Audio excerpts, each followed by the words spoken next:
Silence fell over wintry St. Petersburg. Fog drifted above the rooftops, and through the palace corridors among crystal chandeliers and the scent of incense, one name echoed again and again: Rasputin. People spoke it with fear, with fascination, with hatred. A man who healed, who cursed, who survived more than any mortal should. A man who could not be killed.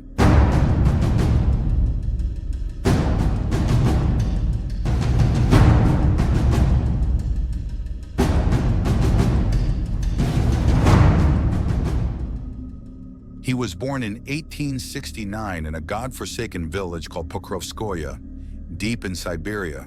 The land there was hard, the life unforgiving.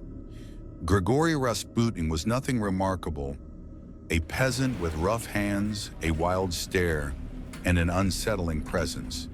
Yet from an early age, people whispered that his eyes were different. Those who dared to meet them said it felt as though he saw straight through them, as if he could look directly into a person's soul. Villagers claimed he could foresee events, heal animals, and that the prayers he whispered at night in the stables brought miraculous results. Some saw a saint, others a sign of darkness. When he turned 30, he left his family and walked out into the unknown. He said he had heard the voice of God. He wandered from monastery to monastery, from village to village, preaching repentance, sin, and redemption. But he was no ordinary holy man. He did not fast. He did not keep silence. He did not avoid women. He believed that only through sin one could find true purity. What others called blasphemy, he called salvation. His words angered the priests, but the people listened. Wherever he went, crowds followed. He was filthy, uneducated, but when he spoke, the world went still. In time, his name reached Saint Petersburg, a city drowning in wealth, intrigue, and decadence. The aristocracy, bored and restless, began inviting Rasputin to their salons, curious to see the filthy peasant who spoke with God. But he was no ordinary preacher. He walked into rooms of gold and velvet and spoke as an equal. He did not bow. He did not apologize. He feared no one. And when his eyes met another's, silence fell. One lady of the court later wrote in her diary, "His gaze was inhuman. I could not look away. I felt as if he was staring straight inside me, seeing every sin I had ever hidden." That was how he met Empress Alexandra Feodorovna, wife of Tsar Nicholas II. Their son Alexei suffered from hemophilia. A single wound could end his life. Doctors were powerless. And then Rasputin was brought in. He leaned over the boy, closed his eyes, whispered prayers, and laid his hands upon him. By morning, the fever had broken. For the empress, it was a miracle. For the court, it was the beginning of the end. From that day on, Rasputin had access where no one else dared to go. He entered the palace without warning. He spoke to the Tsarina like to a sister, advising her not only on faith, but on politics. She trusted him completely, believing he was sent by God to protect her child. And the more she believed, the more the court whispered behind her back.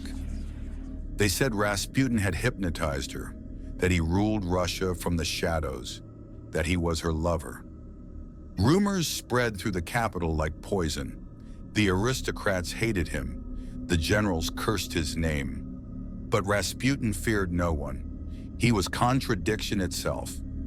One day, people saw him kneeling in church for hours, lost in prayer. The next, drunk in a tavern, dancing with prostitutes, singing songs of repentance between fits of laughter.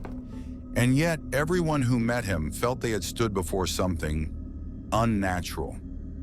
Once when he was stabbed and left bleeding, he miraculously survived. He simply said, "God still needs me," and rose from his bed sooner than any doctor thought possible.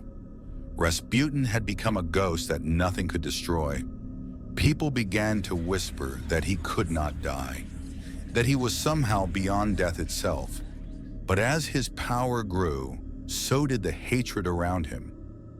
By 1916, the patience of the nobility had run out. A group of aristocrats decided to end the devil in robes. At their head stood Prince Felix Yusupov. Saint Petersburg slept as Rasputin arrived at the prince's palace. Inside, wine and cakes awaited him, poisoned with cyanide. Rasputin ate, he drank, he joked. He waited for the poison to take hold. It didn't. An hour passed. 2. Still, Rasputin laughed. Desperate, Yusupov pulled a pistol and fired. Rasputin fell to the floor, but when the prince leaned over his body, Rasputin opened his eyes.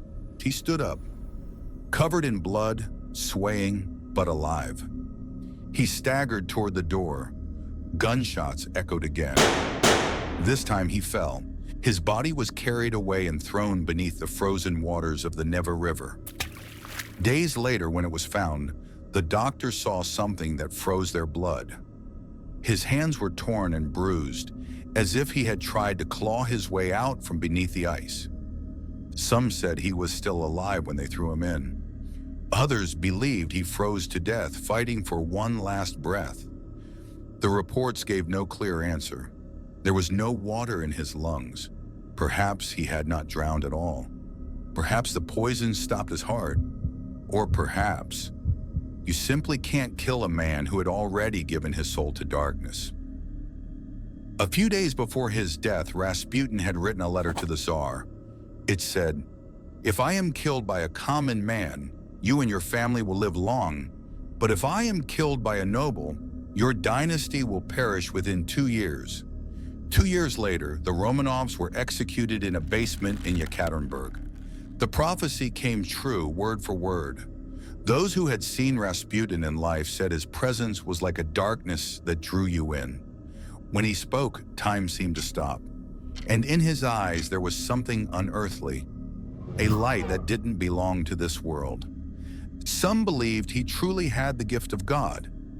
Others said he was merely a master of manipulation. But one thing was certain: no one who met Rasputin ever remained the same.